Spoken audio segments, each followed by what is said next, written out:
Prima la pandemia, ora il conflitto in Ucraina, con i conseguenti rincari dell'energia e l'inevitabile inflazione. Per le imprese venete è una continua battaglia che sta fiaccando imprese e famiglie, lo testimonia l'Osservatorio Economia e Territorio di CNA Veneto.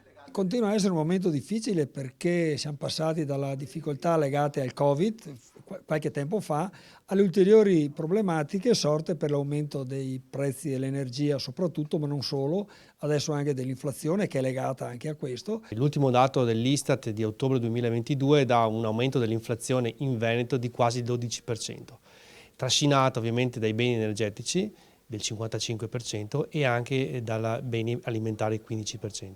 In questo contesto ovviamente anche le imprese hanno costi maggiori per quanto riguarda l'energia, che sostanzialmente sono un raddoppio di costi rispetto a quanto realizzato nel 2021. Nel focus di CNA si evidenzia come le imprese del sistema casa in Veneto sono diminuite in un anno di 1000 unità, sebbene con il super bonus il comparto sia riuscito a trainare, con oltre 40.000 interventi, la regione al secondo posto a livello nazionale dopo la Lombardia.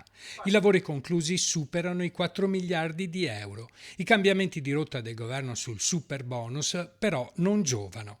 Gli imprenditori chiedono più chiarezza a livello normativo. Grazie al PNRR sono in arrivo 3,9 miliardi di euro, risorse che valgono il 6,2% sul totale nazionale, una boccata d'ossigeno per regione ed enti locali e di riflesso anche per le imprese.